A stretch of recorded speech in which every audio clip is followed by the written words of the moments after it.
I witness news కి స్వాగతం. Bulletin ముందుగా హెడ్లైన్స్ చూద్దాం.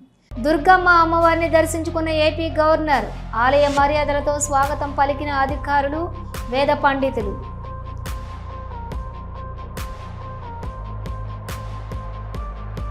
అభివృద్ధి దిశగా Andhra Pradesh, Nara Chandrababu power point presentation.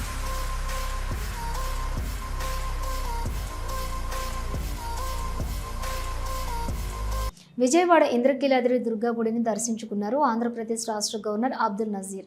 గవర్నర్కు దేవాదాయ శాఖ కమిషనర్ రామచంద్ర మోహన్, ఎన్టీఆర్ జిల్లా collector doctor G Lakshmisha, joint collector S Ilakiya, దుర్గగుడి ఈవో వికే సీనా నాయక్ పూర్ణకుంభంతో వేద పండితులు స్వాగతం పలికారు.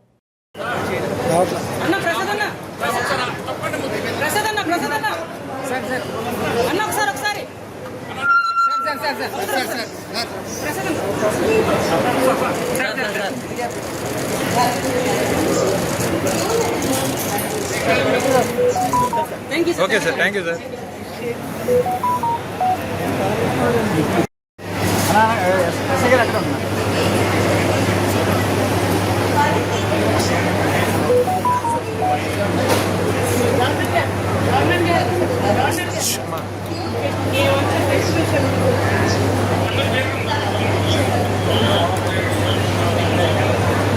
సాయం కోసం పోలీస్ స్టేషన్ మెట్లెక్కితే తనను లైంగిక వేధింపులు చేస్తున్నారని ఓ మహిళ ఆవేదన వ్యక్తం చేస్తుంది. పలమనేరు గంట ఊరు చెందినటువంటి బాధితురాలు తనను కానిస్టేబుల్ ఉమాశంకర్, హోంగార్డ్ కిరణ్ కుమార్లు లైంగిక వేధింపులకు గురి చేస్తున్నారని మీడియా ముందుకొచ్చింది. కానిస్టేబుల్ ఉమాశంకర్ తనను మత్తుమందు ఇచ్చి అత్యాచారం చేస్తాడని ఆరోపించింది. ఈ విషయం బయటకు చెబితే నా పిల్లలు ముగ్గురును చంపేస్తానని అంటూ బెదిరించాడని కన్నీరు పెట్టుకుంది. తనపై వేధింపులకు పాల్పడ్డ వారిపై ఎస్పీ చర్యలు తీసుకోవాలని కోరింది. నేను పలమనేరులో ఉంటాను. గంటా కాలనీలో నేను ఉంటాను.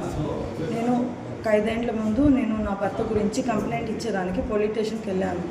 ఆడు వెళ్ళి నాకు ఇట్లా పెట్రోల్ వేసి కాల్స్తానన్న దానికి నా హస్బెండ్ పోలీస్ వాళ్ళు చూసి వాళ్ళ మీద కేసు పెట్టారు.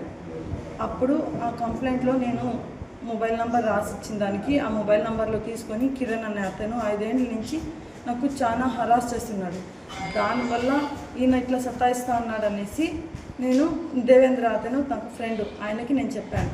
ఆయన ఏం చెప్పారంటే నాకు ఉమా అనే అతను నాకు ఫ్రెండు, నాకు తమ్ముడు కూడా అవుతాడు, తనకి నేను చెప్తాను అనేసి తన దగ్గరికి తోడుకొని వెళ్ళి తనకి తెలియజేశాడు.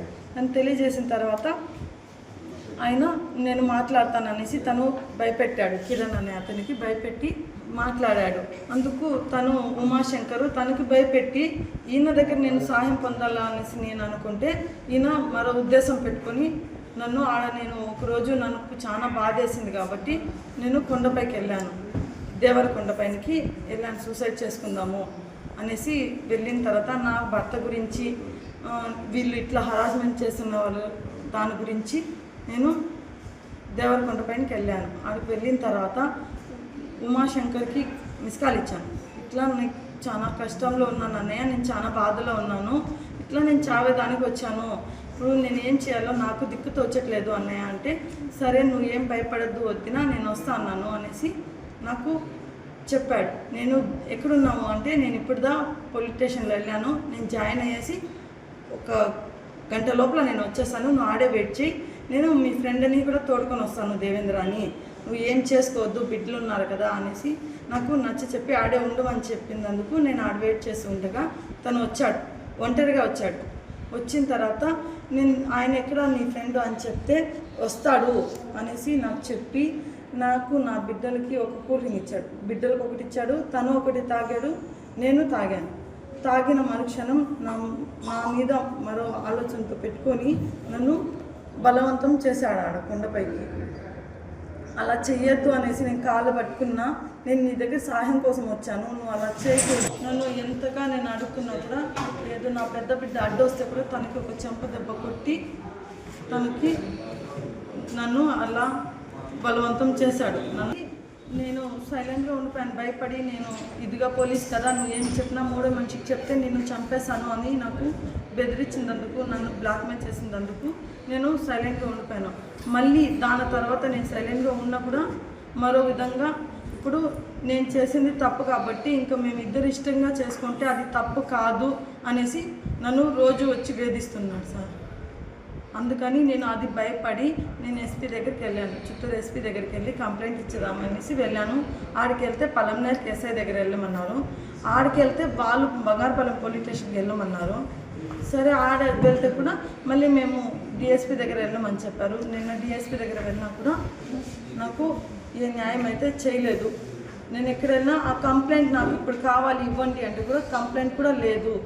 కుప్పం నుంచి తమిళనాడు కృష్ణగిరి మార్గంగా మదురైకు కారులో తరలిస్తున్నటువంటి సుమారు 100 కేజీల గాంజాయి అక్రమ రవాణా చేస్తున్న హరికృష్ణ మరియు మరో ఇద్దరిని అరెస్ట్ చేశారు తమిళనాడు పోలీసులు.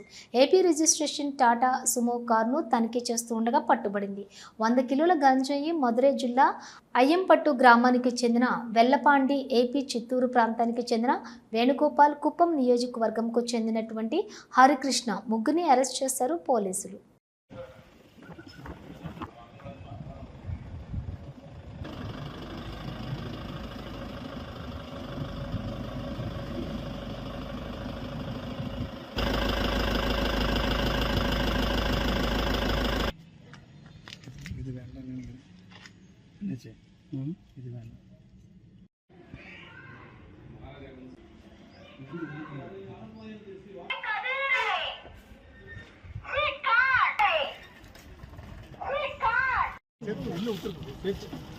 ಈ ನಿತ್ರಿಂಗಿನ ನಾನು ಇನ್ನು சார் ரைட் பார்த்துக்கோங்க சார் ரைட் பார்த்துக்கோங்க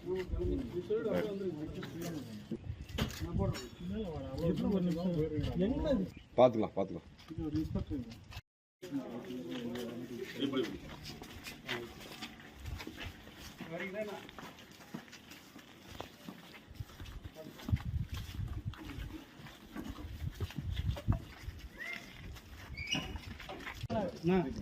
நான் சொன்னேன் நான் மேலே வைப்பா மேலே வைப்பா அப்படியே மேலே அடுக்குங்க, ஒரு நிமிஷம் அடுக்குங்க.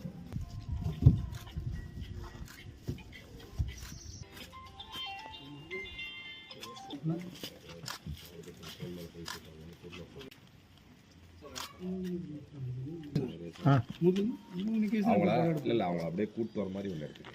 విశాఖ, అమరావతి, తిరుపతి ఎకనామిక్ కారిడార్లలో ఆయా రంగాలకు చెందిన పెట్టుబడులు రాబోతున్నాయని తెలిపారు ముఖ్యమంత్రి చంద్రబాబు నాయుడు. రెండోది మీరు చూస్తే దేశంలో ఫస్ట్ టైం ఎక్కడా తయారు లేనంతగా number 1 district for steel production Visakhapatnam steel plus Nakkapalli steel, మూడోది బాక్సైట్ కూడా ఏదైతే అల్యూమినియం ఇది కూడా ఇవన్నీ కూడా మెటల్ ఇండస్ట్రీకి కూడా బ్రహ్మాండంగా వచ్చే పరిస్థితికి వస్తుంది.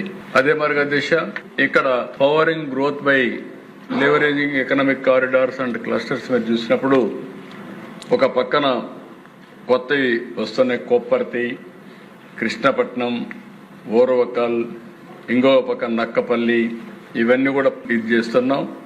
ఒక పద్ధతి ప్రకారం పెట్టుకున్న దిశ ఇండస్ట్రియల్ నోట్స్ మీకు అందరికి కూడా ఐడియా ఉండాలి. ఎగ్జిస్టింగ్ 3 ఉన్నాయి, కొత్తగా 4 వస్తాయి. అదే సమయంలో ఇండస్ట్రియల్ క్లస్టర్స్ ఎగ్జిస్టింగ్ 20 ఉన్నాయి, ప్రపోజ్డ్ 30 వస్తాయి. మెగా ఇండస్ట్రియల్ పార్క్స్ 2000 ఎకరాల కంటే ఎక్కువ ఉంటే అవన్నీ కూడా క్రియేట్ చేస్తున్నాం. ఎగ్జిస్టింగ్ 14 ఉన్నాయి, ఇంకా 17 వస్తాయి. థెమెటిక్ పార్క్స్ ఏవైతే ఉందో electronic manufacturing clusters, drone city, bulk drug park, mega food park, 175 అసెంబ్లీల్లో 175 MSME పార్కులు కూడా వస్తాయి. ప్రతి ఒక్క నియోజకవర్గంలో ఉంటాయి.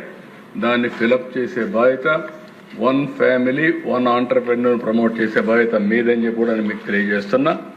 ఇంకో పక్కన అధ్యక్ష విశాఖపట్నం ఒక బ్లూ ప్రింట్ ఎకనామిక్ కారిడార్ కింద విశాఖపట్నం శ్రీకాకుళం నుంచి కాకినాడ వరకు ఒక క్లస్టర్గా తీసుకొని తయారు చేశాం. అమరావతి క్లస్టర్గా ఒకటి తయారు చేస్తాం ఎకనామిక్ కారిడార్ కింద. తిరుపతి కింద నెల్లూరు, అక్కడి నుంచి నేరుగా రాయలసీమ మొత్తం కలిసి ఇంకొక ఎకనామిక్ కారిడార్గా తయారవుతుంది. ఈ 3 కారిడార్లని హబ్బులుగా తయారు చేస్తాం. ఇప్పటికే మీరు చూస్తే Visakhapatnam Chennai industrial corridor, Bengaluru Hyderabad industrial corridor, Bengaluru Chennai industrial corridor, ఈ 3 వచ్చాయి అధ్యక్ష. ఈ 3 కాకుండా ఈ 3 అప్రోచ్లు పెట్టుకొని మనం ముందుకు పోతామని చెప్పి కూడా నేను మీకు తెలియజేస్తున్నాను. నేషనల్ హైవే ప్రాజెక్టు సాధించుకోవటం, పనులు చేసుకోవటంలో మా ప్రభుత్వం ఎప్పుడూ ముందుంటుందన్నారు ముఖ్యమంత్రి చంద్రబాబు నాయుడు. 2024-25లో రాష్ట్రంలో నేషనల్ హైవే ప్రాజెక్టుల కోసం 11,325 కోట్లు ఖర్చు చేశాం. అంతేకాదు 1.50 లక్షల కోట్ల పనులు మన రాష్ట్రంలో జరుగుతున్నాయని తెలిపారు చంద్రబాబు. భవిష్యత్తును కూడా ఒక దృష్టిలో పెట్టుకొని ఎక్కడైతే వల్నరబిలిటీ ఉంటుందో, గోదావరి జిల్లాలకు ఒక సమస్య, ఉత్తరాంధ్రకు ఒక సమస్య, రాయలసీమలో ఇంకొక సమస్య, ఇవన్నీ పెట్టుకొని అక్కడుండే రోడ్డు మీద వచ్చే ట్రాఫిక్ కూడా గుర్తుపెట్టుకొని ఏ విధానంతో ముందుకు పోతే పక్కాగా రోడ్లు ఉంటాయో దానికి కూడా ఇచ్చేస్తాం. సింగిల్ రోడ్డా, డబుల్ రోడ్డా, 4 లేనా, లేకపోతే వేరియస్ మెథడ్స్. నా ఉద్దేశం ఒకటే, రోడ్ ఇండికేట్స్ కల్చర్. మన నాగరిక ప్రపంచంలో మనం ఎన్ని మాట్లాడినా, ఐటీ టెక్నాలజీ అన్ని మాట్లాడినా, కనీసం రోడ్ అనేది కరెక్ట్గా ఉండాల్సిన అవసరం ఉంది. దీన్ని వేయిస్తామని చెప్పి కూడా నేను మీకు తెలియజేస్తున్నా. రెండోది అధ్యక్ష, మీరు వచ్చే కొందికి నేషనల్ హైవేస్. ఎప్పుడు కూడా నేను నేషనల్ హైవే మీద చాలా శ్రద్ధ పెట్టాను.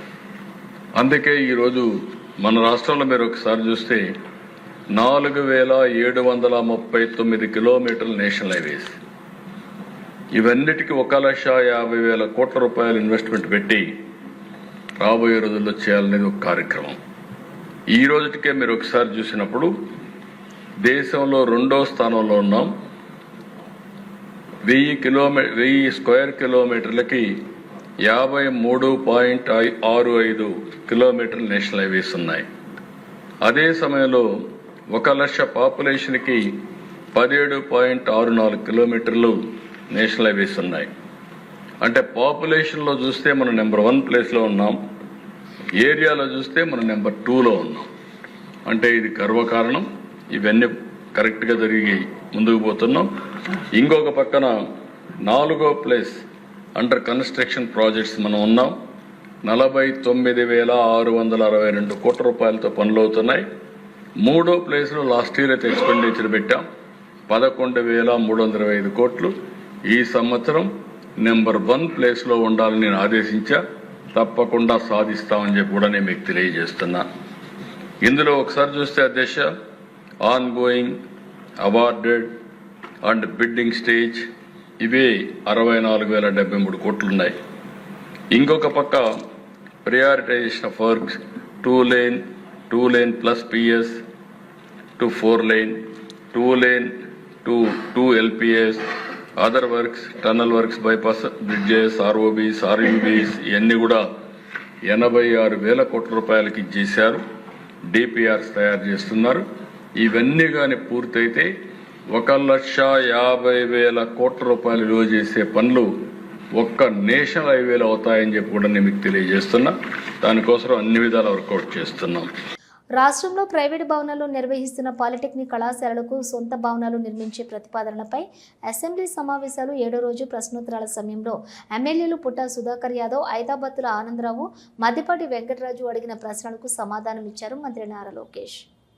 అది ప్రభుత్వ పాలిటెక్నిక్స్ లో సొంత భవనాలు లేవు అధ్యక్ష. దాంట్లో 2 భవనాలు ప్రజా ప్రభుత్వం వచ్చిన తర్వాత కడతాం ప్రారంభించాం అధ్యక్ష. 5 పాలిటెక్నిక్స్ కి ఇప్పటికీ భూములు కేటాయించాం అధ్యక్ష. దాంట్లో చోడవరం, పొన్నూరు, బేతంచర్ల, మైదుకూరు, గుంతకల్. సో మైదుకూరు ఎమ్మెల్యే గారు అడిగిన దాంట్లో భూములు మనకు కేటాయించాం అధ్యక్ష. 3 పాలిటెక్నిక్స్ ఇప్పటికీ భూమి కూడా కేటాయించలేదు అధ్యక్ష. అది మచిలీపట్నం, కేఆర్పురం, అనపర్తి. సో ముందల ఈ 3టికి భూములు కేటాయించి ఈ 5 కూడా మేము కేంద్ర ప్రభుత్వంతో కూడా డిస్కస్ చేసి నిధులు ఎట్లా సమకూర్చి సొంత భవనాలు కట్టాలనేది 10 పాలిటెక్నిక్లకి ఒక లక్ష్యంగా మేము పెట్టుకుంటాం జరిగింది అధ్యక్ష. అది మేము పూర్తి చేస్తాం.